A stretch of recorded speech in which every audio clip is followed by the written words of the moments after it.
I like how we say and will be entertaining. Once again, it was my favorite film, Hollywood. Melbourne celebrity. Actually, you fear, my friend. So we can know they gave us all, but most of us are able to forget, my friend. The life is more than self-display, but you're just a simple game and find a way. Together we are much the same. Why is it taking so long? Right. So that's what I did. Wake up with all your fights, find your peace again. Where the times when we were young and drunk and feeling fine. With all this uselessness, we're taking time, like we would never change. And no one asks why you have wasted it. I don't fear my friend. It's waking up they gave us all, but most of us are able to forget, my friend. The life is more than self-display, but you're just a simple game. If this is all we need, and that's right, we're not talking about a we should try to remember when we fall the hole is deep. Search for the one big lie. Listen. And maybe there's someone who's holding the last small eye. Be my friend. 1966. It's a waking up that gave us all. Most of us are able to forget, my friend. The life is more than self-display, but it's just a simple game. Think about that for a minute, right? So listen to this. Get some research. 52 top 10 hits on the Billboard Hot Country Songs chart, and 30 of them were number one. Let that set in for a minute. Even if you don't like country music, or you do now, or hate the old stuff, whatever, you have to respect that. 30 of those 52 were number one. And he's one of three African Americans to be a member of the Grand Ole Opry. The other two, Darius Rucker of Hootie and the Blowfish, and he's a country singer, and then guy by the name of DeFord Bailey, who I don't know. That's pretty awesome. But the time period, and he is killing it, or he did kill it. And before that, and this is some shit I didn't know, he was a professional baseball player in the Negro American League. Dude's got skills, plus he's a part owner of the Texas Rangers. And in 2017, he got a Grammy for the Lifetime Achievement Award. Now, will his movie be full of drama and drugs and sex? Probably not. Not that kind of guy, which there's nothing wrong with that. I think he's got like 3 kids. But holy shit, come on. Kiss an angel, good morning. That's really the only song I remember. My aunt was kind of a big fan, if I remember growing up. And I remember back in the day, I'd see him from time to time, and I'm like, wow, that's crazy.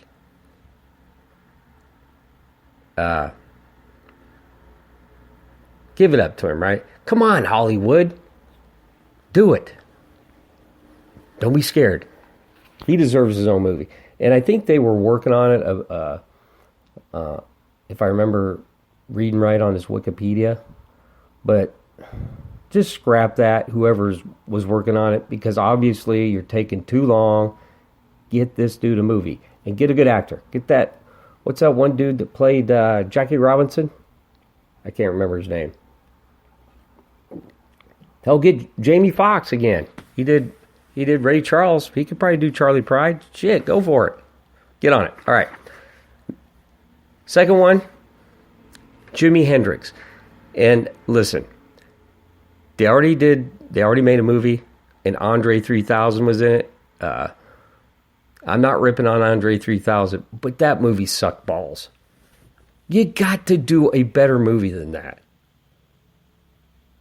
This is the guy that started all the shit, right? Left-handed, and he played his guitar upside down.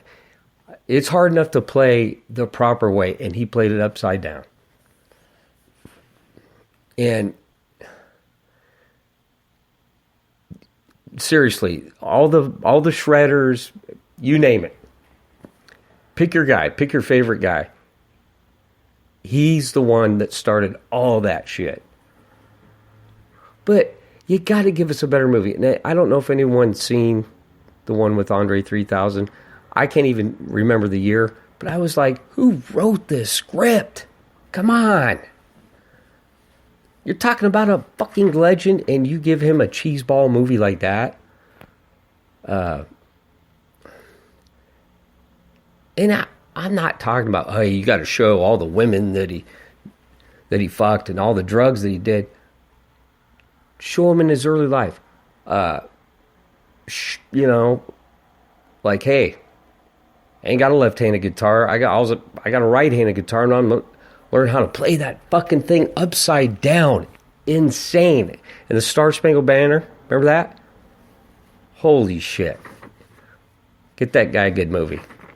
I mean it. And trust me, when I'm talking like that, Hollywood's going to listen. I bet you Brad Pitt is listening to this podcast right now, and he's like, he's right. I know Ryan Gosling is, because he's scared of me. All right, third movie, and everybody's going to be like, oh, yeah, that's a shocker. Homer. War. Yes, War. Odorous Urungus. They met at college, the original band, like in 1985, Richmond, Virginia. 1985, they're still a band. All right? And all these bands put on the costumes.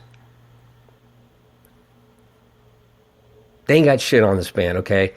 And all the shit that's happened to them, and they're still going. Odorous Urungus, rest in peace, a.k.a. Dave Brocky. So what do? They go and get the old bass player, Michael Bishop, Beefcake the Mighty. Now he's the singer. And Corey Smoot, what was that, in 2010? Guy that played Flatus Maximus. Found him on the bus, dead. So who do they get? They get his cousin, Pustulus Maximus, who shreds. You got Mike Dirks, who's been there pretty much from the beginning. The other guitarist, Ballsack. And you've got Brad Roberts on the drums. And the bass player that has been with them, the last 2 or 3 albums, he quit. So what do? They bring back another old bassist who comes back. And they just keep going. And I mentioned it yesterday, I think. Every album is different. And you can talk to anybody. The stage show is crazy, right? Blood, people getting hacked up, crowd getting shot with jizz, which they love. They do. But the guys can play. They really can. Very, very good musicians.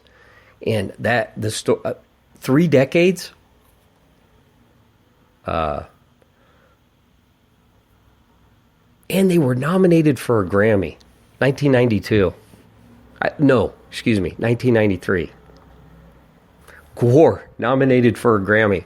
Got beat out by fucking Annie Lennox. How does that happen? For their video they did. Phallus in Wonderland, which I have on DVD and VHS. How about that? But they were And I know people say, well, they got it from Alice Cooper, which they said that. Kiss did some stage shit, but nobody has a stage show like War.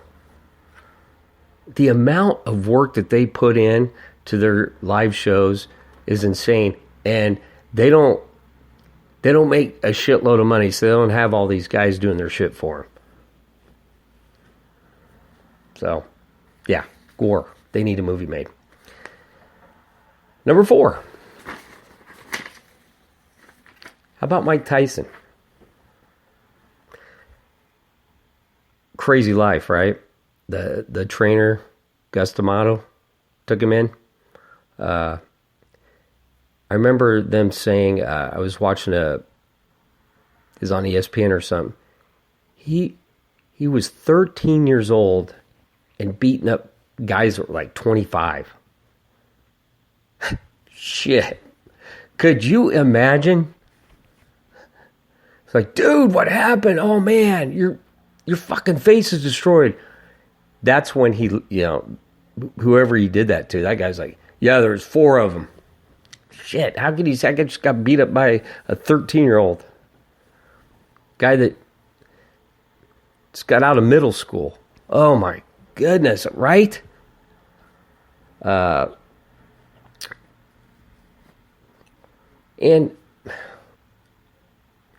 the rape thing, horrible. I don't know the whole story. I remember the trial, and if he did it, fuck him. He deserved what he got on that. Seriously, I'm not even going to make an excuse for him.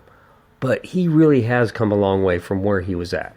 And he lost, Gus D'Amato died. And once that guy died, downhill.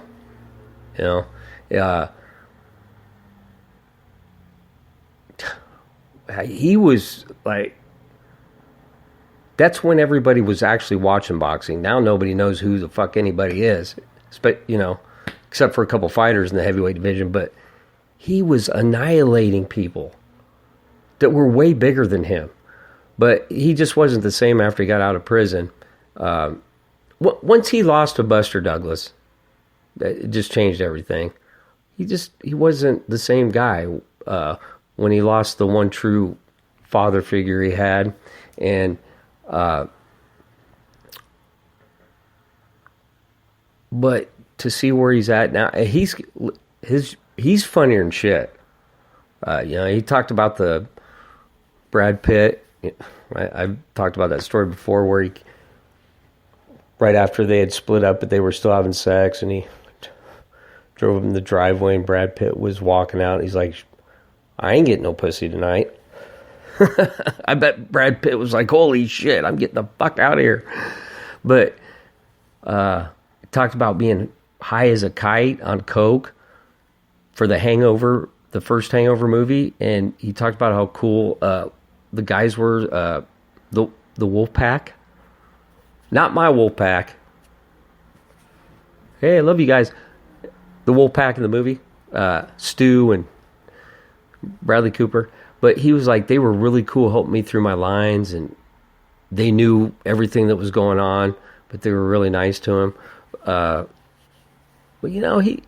he's been through some shit, and the rape thing, it disturbs me. But one more thing too, Don King, fuck you. That guy is a piece of shit. How many fucking boxers is he ripped off? And let's be honest, a lot of boxers don't come from a lot of money. That's why they're fighting. They're poor. And this motherfucker took advantage of a lot of them, and he definitely took advantage of Mike Tyson. That guy can go fuck himself, but that would be an interesting movie, don't you think? Mike Tyson. Number 5, and this is for my buddy. Well, that's actually for me too, because I've always been sweet on her. Donna Summer, the Queen of Disco. And I know a lot of people would probably say, wow, that's going to be an exciting movie. You don't have to have a bunch of drama to have a good movie. Think about like On Golden Pond. That was a box office bonanza. I'm kind of joking, but anyway. There's more to her than just being the queen of disco. But her songs were way better than all the other disco bands and singers. I'm being totally biased here, but I'm just being honest. A lot of people don't know she lived in Europe for a while, did some traveling, was singing over there and acting. She was an actress too. Girl had skills. And she's also the singer of a psychedelic rock band for a little while called Crow. Donna Summer singing in a psychedelic rock band. Kind of crazy.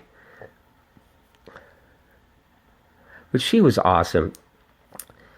Last dance, baby, this evening. Talking about the last dance, baby, tonight.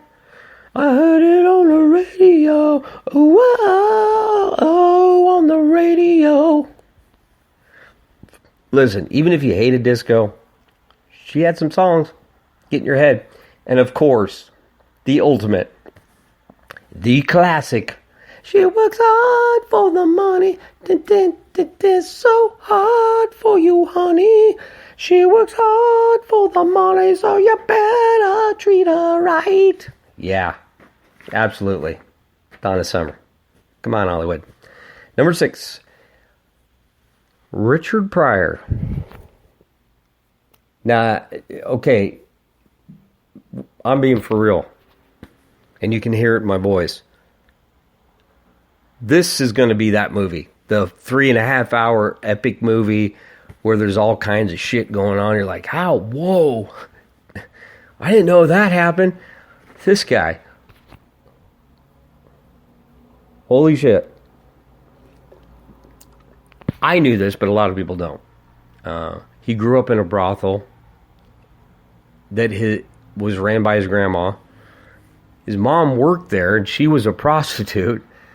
His dad was an asshole. He was like a part-time boxer, but he's mainly just an asshole. Mom abandoned him. Nice job, Mom. And he was raised by his grandmother. But think about that. Legendary comedian. This is where it all started. That's why he had all these crazy stories. And I remember, going to show my age here, because I grew up on Eddie Murphy. And that was the comedian that I connected to, and he was always talking about Richard Pryor. And I remember in the movie Raw when Eddie Murphy was like talking about Bill Cosby, telling me, you can't be cursing in front of people. And Richard Pryor told Eddie Murphy, hey, tell Bill Cosby to have a Coke and a smile and to shut the fuck up. But Richard Pryor was one of the first to bring that shit, live. Like, the fuck, and which everybody knows I like to say that, probably too much, but he was real. And pioneer. But he was a complicated guy. Very complicated. I've seen stuff on the internet where when he started doing movies, he was really hard to work with, very difficult. Demanded certain things and would walk off set if he didn't like something, a line or something. Of course, then he got the multiple sclerosis, which sucked. Married 7 times to 5 different women. Yeah, that's what I'm saying. This is an epic movie here. I just found this out today. I don't know how this got past me.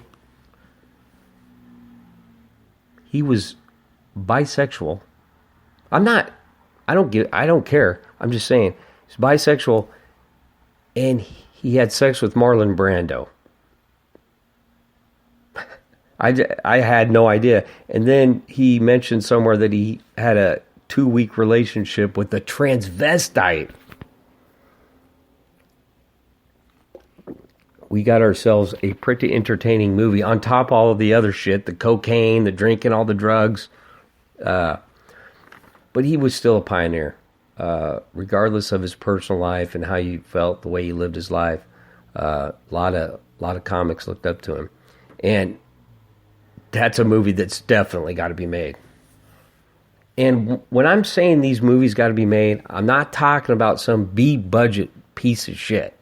Put some effort into it. And don't pick the guy that makes all the Transformers movies, because they suck. Pick a good director. All right. Bon Scott. How about that? AC/DC.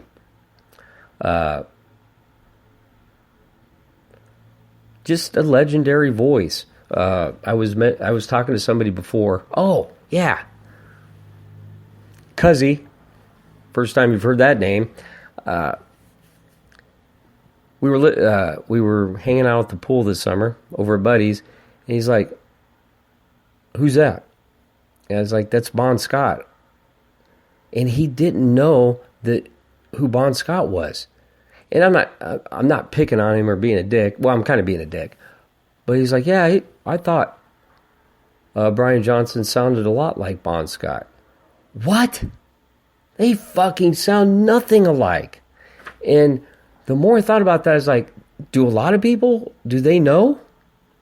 And remember, all right, I'm not even the big AC/DC fan that Brian is.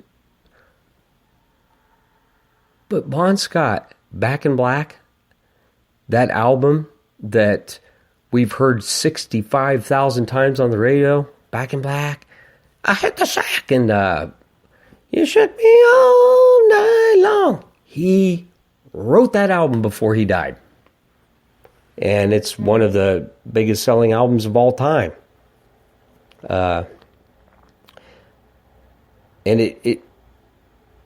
I'm not saying everybody would consider him he had this huge voice, but it was unique. There was nothing like it.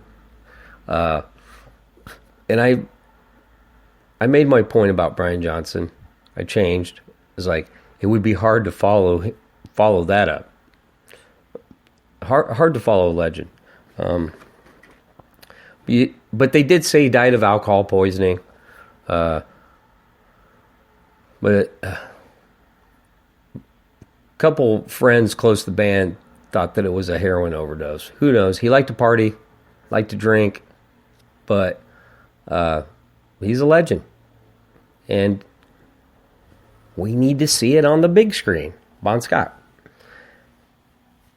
This one right here, number 8, and the reason I picked this guy, because I want the world, and I really want them to see the asshole that he truly is. Yes, Billy Joel. The fucking piano man, or as I like to say, the piano butt nut.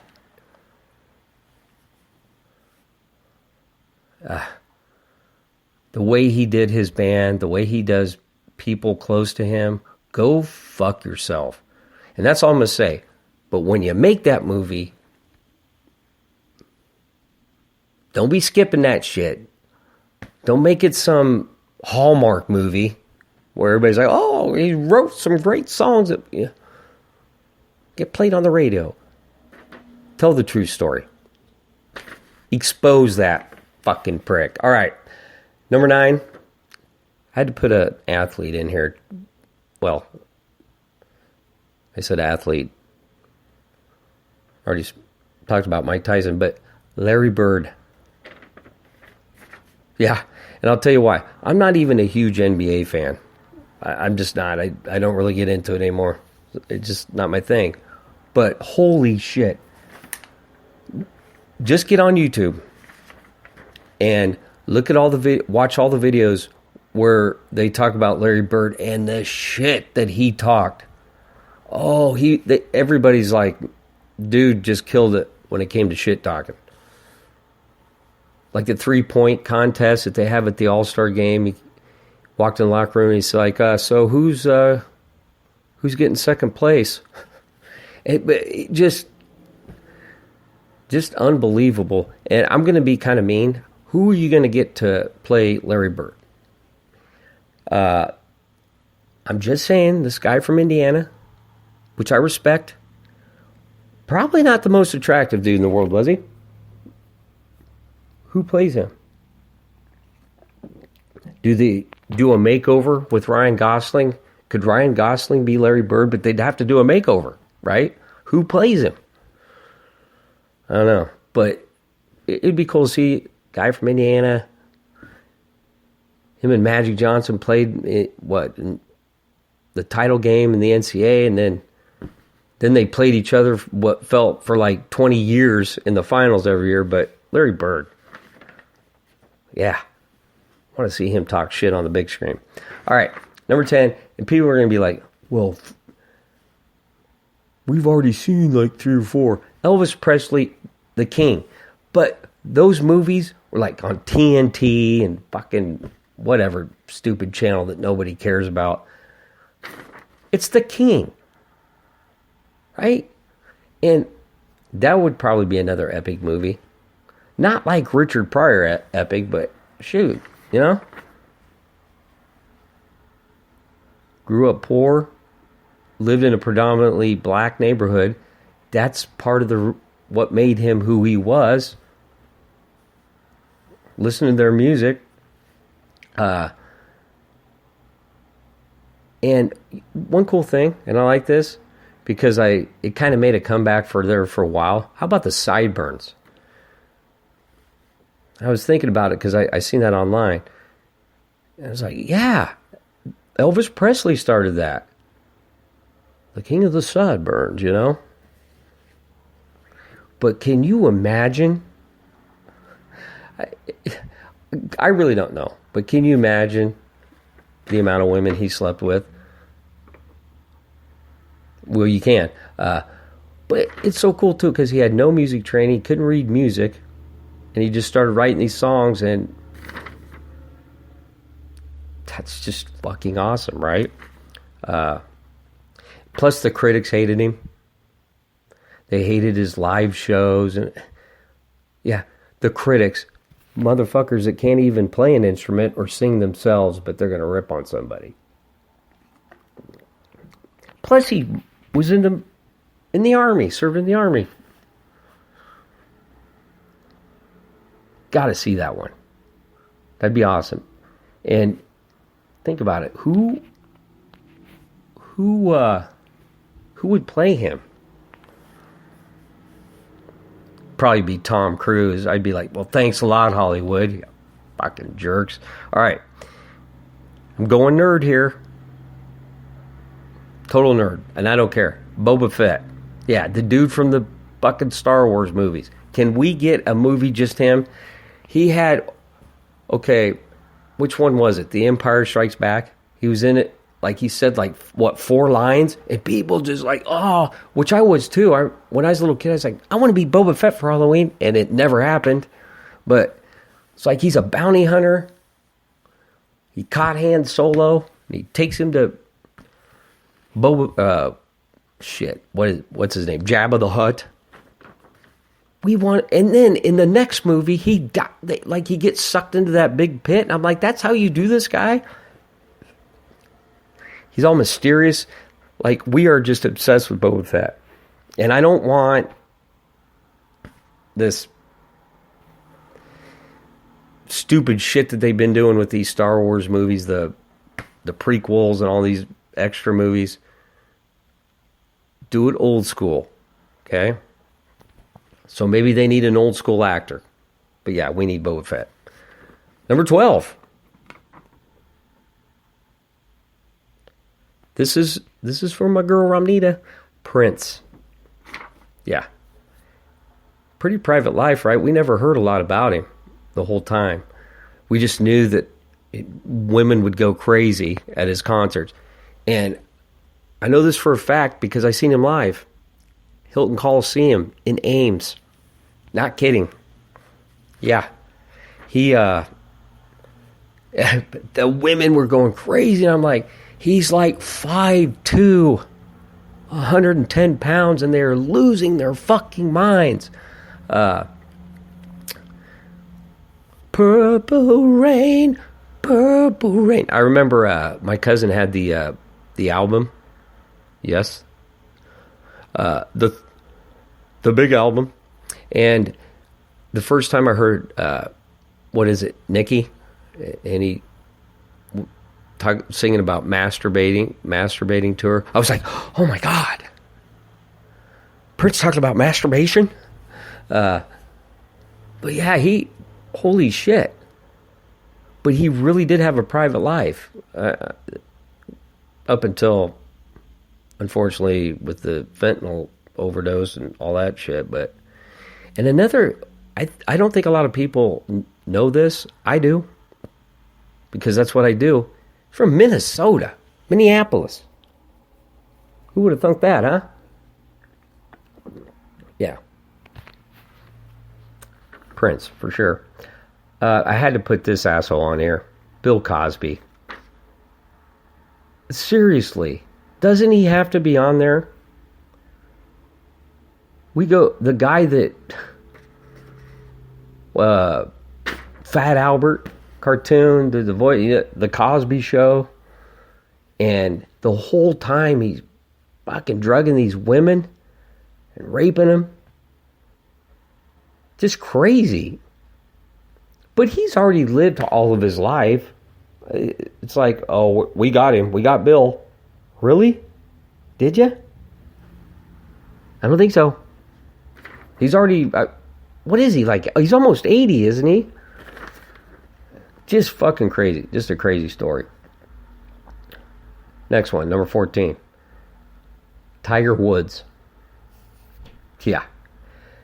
If Steel Panther writes a song about you, then we need to see that movie. Absolutely. Right? Do we really need to go? But seriously, I'm not even a golf fan. But for that dude to come in like he did, just kill it.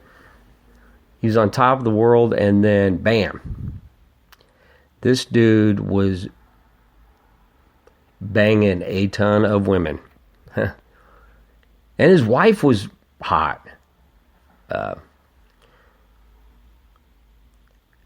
When I think about it, though, it'd probably be more of a Lifetime movie. I hate saying... Listen, I love Lifetime movie Network, but let's be honest. Because that's what they would do. They would get towards the sleazier side. They wouldn't talk about, his background, and being probably the only non-white person playing golf. Is there anybody else? I don't know. I've never seen it. There probably is somebody that fucking watches it, but they wouldn't bring any of that up. It'd just be about all the women. But it'd still be an interesting movie. That's what I think. Number 15. Gordon Ramsay. We have to see, like, how did he become such a fucking dick, but I love it. I would hate to be on his fucking show. Wouldn't you? Wouldn't you hate to be on that fucking show? For real. Jeez. Well, he's got, 4 or 5 different shows, like Hell's Kitchen, Kitchen Nightmares. But when the Kitchen Nightmares is the one I like, where the restaurant is just totally going down the tubes and he comes in there and saves it. But wow, he's like, what the fuck? What is this shite? You're a fucking bum. You're fucking lazy. Oh, he just annihilates people. And that would be fun to watch. It's another one I think about. Who would play him? Huh? Who would play him? We don't know. Something to think about, though. I had to do this. Cannibal Holocaust. I don't know if anyone's seen that, the movie. It's kind of funny because I think it came out in 1980. And these people land on an island of cannibals and basically get ate.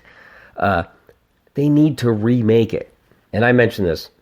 Couple remakes in here. So Just so you're like, well, you said ones that need to be made. You didn't say remakes, but there's a couple. But yeah, with kind of some better actors. And I know it'd be kind of a gruesome fest, but that's the way horror movies are now. Just giant splatter fest, people getting their arms chopped off and getting just blood and guts everywhere. So it makes sense. Just update it. Then all the youngins. I just use the word youngins. I say, hey, we got to make a movie for the youngins, but they could enjoy it, right? Then they can enjoy all the horror and violence. Never can get enough of that, can we? Which is sad to say. Wow, we are already up to number 17. I say already, and holy shit. Kind of a long show. All right. They have to do a movie about Scientology. Don't they? Because they're a fucking cult. We know that. Everyone's entitled to believe what they want to believe about it. I don't care what religion you are. But this shit is a cult. If you've watched any of the shit with the whatever her name is, the chick that was on that show with, I can't remember her name, the King of Queens, Paul Blart, Mall Cop, that dude. She was in Scientology. They're assholes. But they're a cult, man. And it's all based on that book, Dianetics, by Ron L. Hubbard. This is what he believes. Okay? Humans are immortal. I believe you pronounce it Thetan is in our bodies, which are basically spiritual beings.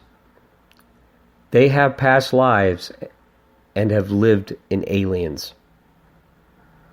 So we ain't fucking dying.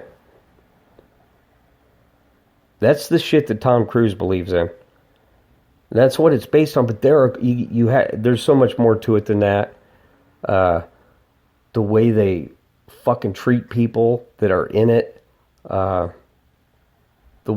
They just suck the money out of the people that are, which some religions do that, but it's a cult, man. It really is. And I can't remember the guy's name that runs it now. He's a fucking Miscavige, I think is his last name. That fucking dude can go fuck himself, seriously. But yeah, Scientology. 3 movies left. 3. Another remake. Sorry, had to do it. The Warriors. And I'm doing this for me and my son because we watched it, we loved it. And it just needs updated, right? And I get it. There's a couple parts in it, it's kind of cheesy, but that's part of what makes it great. But it just needs updated. I don't remember when it came out, 77, 78, something like that? Yeah. 40 years ago. Let's update it for the modern era. Just like Hannibal Holocaust, let's let all the teenagers enjoy the Warriors. But the one thing I would do on this one, I would take the DJ out. Remember that? Hey, Warriors, we're what? That just didn't need to be in there. It didn't ruin the movie for me, but it's like, listen, no radio DJ is going to be fucking knowing about you running through New York City, running for your lives. Come on. But yeah, definitely need an update with the Warriors. Number 19. I want a movie about Iowa, but which is very generic. You're like, okay, but something, I don't know, like set in Des Moines, where I live, where there's drug transactions and I'm not saying Des Moines is Chicago, but just the way we're portrayed sometimes in movies. Where are you from? He's from Iowa. Or, and I know people love Field of Dreams. I'm not saying it's a horrible movie. What? Fucking baseball field in the middle of a cornfield. And there's nothing wrong with farmers either, but just everybody just has this perception. Listen, we've got drug dealers too, and gangs, and prostitutes, and which I'm not saying we have to, that makes us cool. I'm just saying there's more to us. We're complicated. We're complicated like Richard Pryor. Do us some justice, Hollywood, Iowa. And the last, I'm really going to sound kind of full of myself. How about a movie about me? Holy shit, I can't believe I'm still alive, but I am. All the places, well, I haven't been anywhere out of this country, but I've been to about every state in the United States. Well, a lot of stuff I can't really talk about right now, but listen, that would be an entertaining movie. Who would play me? We already know the answer to that question. He's been wanting to play my parts for a long time. Well, me, he wants to play me, Ryan Gosling. I mean, we're cool, but there's like a competition there. Because he knows I look good. I know he's okay. But I will tell you, it would be entertaining. It wouldn't be Ryan Gosling. It'd be some second-rate actor that nobody's ever heard of, and it would be on Lifetime Movie Network. But I'm good with that. I just would hate having to sit through all the commercials. There you go. Those are the 20 movies that Hollywood has to make. Get on it. Just saying. All right. That's it. Hope you enjoyed it. Hope you were entertained on your hump day. And you know how I do it, as always. Take it easy. And if it's easy, take it twice. I'm out.